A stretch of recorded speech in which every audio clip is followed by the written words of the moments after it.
Estudio de traducciones. Estudiando las diferentes traducciones y analizando omisiones, errores y agregados.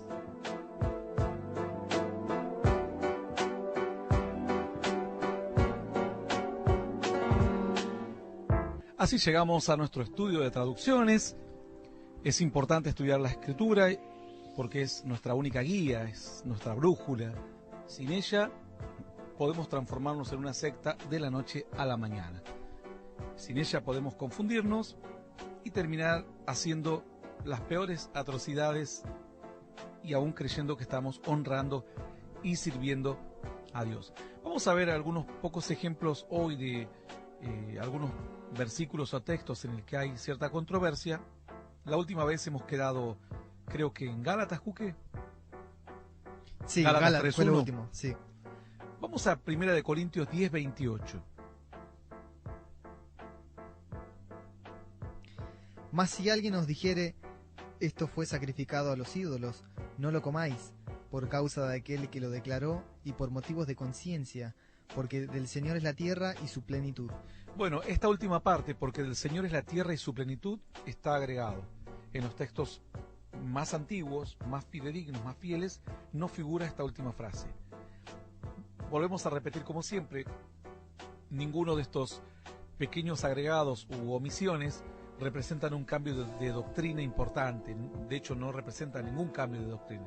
Si hubiese, se los mencionaríamos o se lo diríamos, porque en este caso el hecho de sacar esta palabra, porque de Jehová es la tierra y su plenitud, no significa que en el resto de la Escritura no se dé testimonio y cuenta de que verdaderamente del Señor es toda la creación, no solamente la tierra, la plenitud, sino absolutamente todo lo creado e incluso los cielos. En las diferentes versiones, como por ejemplo en la Biblia textual, en sus diferentes ediciones, ya no figura este último párrafo, la parte en la que dice, porque de Jehová es la tierra y su plenitud. Lo mismo en la BSA, en algunas está entre comillas, o con algún asterisco, como en la BLA, en la BAT, en la versión BAT, son siglas. Yo simplemente menciono, no hace falta que las entiendas. Luego puedes buscar diferentes versiones o googlear el versículo que te di, googlea y fíjate qué diferencias hay entre las diferentes versiones. Simplemente lo menciono rápidamente, en la CES 2011, en la Castellán, en las Kunz, en la Kadosh, son varias versiones de la Biblia, de Biblias, algunas de diferentes religiones también, en la Besón, bueno, la mayoría, en la Pellita, la mayoría han sacado este último texto por considerar que pudo haber sido agregado en sucesivas copias que se hicieron o manuscritos y que en los textos originales no estaba. De hecho, en algunas, en la mayoría de las versiones hoy, esto tiene un consenso aproximado de un 80% más o menos, por lo cual ya es una tendencia de que indefectiblemente en las diferentes versiones, cuando salgan las nuevas ediciones, esto se va a ir corrigiendo, pero mientras tanto que nosotros manejamos esta versión de la Biblia, que todo el mundo hispano usa, la Reina Valera de 1960,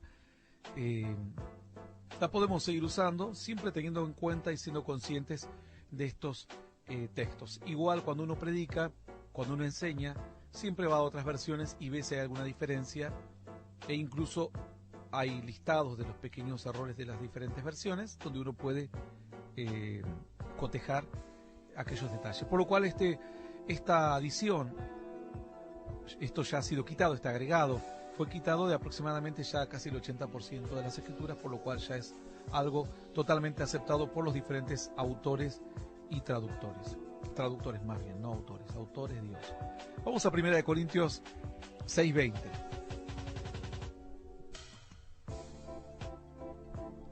Porque habéis sido comprados por precio, glorificad pues a Dios en vuestro cuerpo y en vuestro espíritu, los cuales son de Dios. Bueno, en la parte y en tu espíritu que son de Dios, esa parte en los textos más antiguos no está. De hecho, ya hay muchas versiones, la Biblia textual, la castellana y en diferentes versiones también está corregido. Entonces, este texto, ¿cómo debería decir? Porque habéis sido comprados por precio, glorificad pues a Dios en vuestro cuerpo. Claro, en vuestro cuerpo. Es decir, porque en el espíritu, nosotros, esto quizás sí puede tener un impacto, este cambio de este texto, al igual que otros que hemos visto, que los cambios son siempre positivos. Las añadiduras del hombre, ya hemos visto hoy con USA, ¿no? Cuando uno anda como el USA, queriendo hacer cosas por fuerza humana, agregar cosas para esclarecer, porque quizás no es que ellos agregaron para... Nadie en aquella época pensó que iba a inventar una religión y que con eso se iban a llenar de plata algunos e iban a andar haciendo pactos y todas estas mentiras. Ellos simplemente pensaban que era la palabra de Dios y las enviaban en forma de cartas, como el apóstol Pablo. Y a veces le ponían algo como para explicar. Alguien escribió tal cosa y el otro le ponía algo más como para que lo entiendan mejor. Tu cuerpo, también tu espíritu. Pero la Biblia dice que el espíritu es de Dios que lo dio, o sea que indefectiblemente esto no apunta, no impacta en ninguna doctrina. Sí, lo bueno aquí es que en este texto podemos decir que debemos glorificar a Dios en nuestro cuerpo, haciendo más alusión a la tarea nuestra como seres humanos, en la parte carnal, y luego contaminar nuestro espíritu. Pero las cuestiones más fuertes, donde se confirma y se provoca el daño, es cuando el cuerpo acompaña, por lo cual nuestra primera atención tiene que estar concentrada en el cuerpo. La mente a veces va y viene. Nadie puede ser culpable de todo lo que por ahí le puede pasar por la cabeza. Hoy es como ir a un juez y decir, vengo a entregarme. ¿Por qué? Y porque me hice la cabeza de que lo descuartizaba mi vecino que me pone la música fuerte. ¿Pero lo mató? No, pero ¿sabe qué real que fue ese sueño? ¿O qué real cuando estaba pensando, me hacía la cabeza que le daba trompadas? Va a decir, no, hasta que no ocurra algo concreto nosotros no podemos actuar. Entonces aquí por ahí se enfoca un poco más al trabajo nuestro, donde más fuerza debemos poner, más que nada porque dice la Escritura glorificar a Dios, no habla de una instrucción. Es decir, mantener tu cuerpo limpio, porque a veces el problema no es la boca. Dice la Escritura, dice, hagan ustedes lo que los fariseos dicen que hagan, le dijo el Señor, pero no hagan según sus obras. ¿Por qué dicen y no hacen? O sea, el problema de la iglesia no es que decimos cosas malas, decimos todo lo buenito. El problema es que cuando vamos a hacer nos sale lo malito, ¿no? Y el cuerpo es donde nos traiciona la carne, la humanidad. Es ahí donde debemos aprender a que Dios sea glorificado en nuestras vidas. Vamos a Romanos por último, para ya salir de este bloque. Romanos 14:6. El que hace caso del día, lo hace para el Señor, y el que no hace caso del día, para el Señor no lo hace. El que come, para el Señor come, porque da gracias a Dios, y el que no come, para el Señor no come, y él da gracias a Dios. Bueno, el que hace casa, dice, el que no hace caso del día, ¿cómo dice? El que hace caso del día, lo hace para el Señor, y el que no hace caso del día, para el Señor no lo hace. Bueno, aquí la parte que está agregada es, y el que no hace caso del día, para Jehová no lo hace, o para el Señor no lo hace. O sea, la segunda parte. La primera parte dice, el que hace caso del día, lo hace para el Señor. Y después, y el que no hace caso del día, para el Señor no lo hace. Esa parte, el que no hace caso del día, para el Señor no lo hace, esa parte está agregada. Por ejemplo, la Biblia textual ya no la tiene,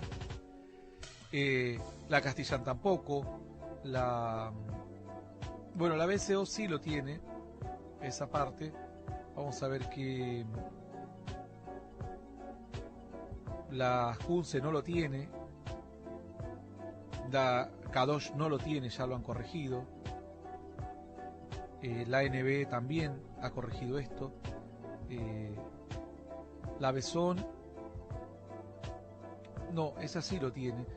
Creería que estaríamos en un consenso de un 60% más o menos, en que esta palabra, sí, 60,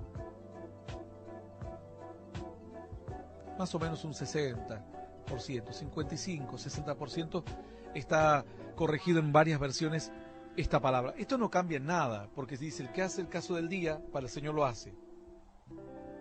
Ahora, también está bueno, este pasaje sí puede impactar en la doctrina. A ver, léeme. El que hace caso del día, lo hace para el Señor, y el que no hace caso del día, para el Señor no lo hace. El que come para el Señor, come, porque da gracias a Dios, y el que no come, para el Señor no come, y da gracias a Dios. Claro, la segunda parte están trabajando en positivo y negativo, En el día, el que hace el caso del día y el que no hace. Y en el otro el que come y el que no come. Pero en este caso, quitarle esta palabra, la segunda, al que no hace caso del día, no varía en nada la doctrina. Lo que sí nos está hablando de una situación. Léeme un poquito antes, Cookie, mientras yo voy revisando rápidamente otras versiones. 2 versículos antes, por lo menos. Dale. ¿Tú quién eres que juzgas al criado ajeno? Para su propio Señor está en pie o cae, pero estará firme, porque poderoso es el Señor para hacerle estar firme. Uno hace diferencia entre día y día, otro juzga iguales todos los días, cada uno esté plenamente convencido en su propia mente. El que hace caso del día lo hace para el Señor, y el que no hace caso del día para el Señor no lo hace.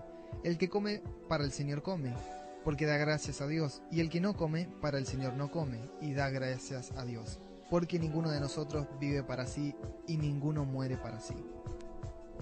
Bueno, entonces, habla tocante a los creyentes ahí.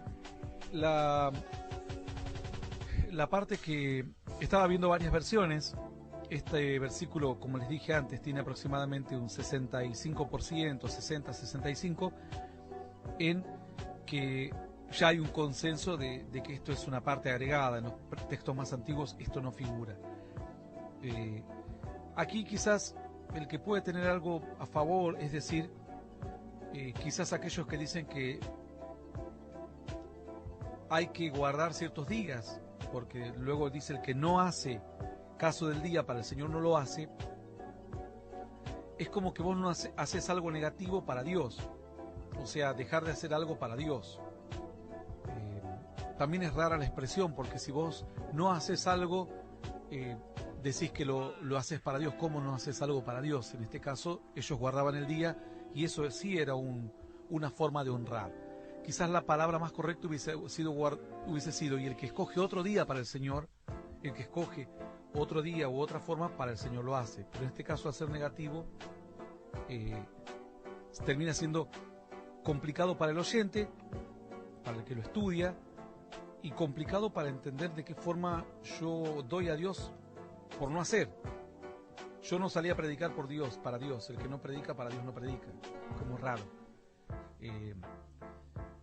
Pero luego dice la Escritura, el que come porque da gracias a Dios, y el que no come, por el Señor no come. O sea, si te privás de algo, ahí sí está bien. Te privás, pero te privás porque lo querés agradar a Dios. En el otro caso, no guardás un día. ¿Y de qué forma estás beneficiando a Dios de no guardar un día para Dios? Por eso es una frase que es contradictoria. Y bueno, en este caso esa frase está extra. No obstante eso, le aclaro a los amigos que esta frase en lo más mínimo ataca el hecho de que uno tenga que guardar un día u otro. Eso está en otras palabras, en cuando dice que para Dios no hay día nuevo o día de reposo. Jesús quebranta el día de reposo. La Biblia nos dice que no se hace el día de reposo a causa, el hombre no se hace para el día de reposo, sino el día de reposo es hecho a causa del hombre. Es decir, no podemos ser esclavos de algo que hizo Dios para nosotros. ¿Cómo seríamos esclavos? Te compré una hamaca, pero te tenés que hamacar a las 24 horas. Papá, estoy cansado de la hamaca, no importa. No, la hamaca es para que te diviertas, no es para que te estés esclavo y tengas que hamacarte cuando no tengas ganas. Bueno, el día de reposo era eso, era reposo, era descanso. ¿Cómo puede terminar siendo algo que va a ser grato para vos, terminar siendo gravoso? Es una contradicción total. Pero bueno, en este tenemos más o menos un consenso de aproximadamente un 65% en las diferentes versiones que ya lo han cambiado y han entendido también que esto es un agregado. En versiones más antiguas, este texto, esta parte en la que dice, y el que no hace caso del día, para Jehová no lo hace, esa parte no figura en las versiones más antiguas. ¿Se entendió, Cuque? Sí, se entendió. ¿Nos vamos? Nos vamos.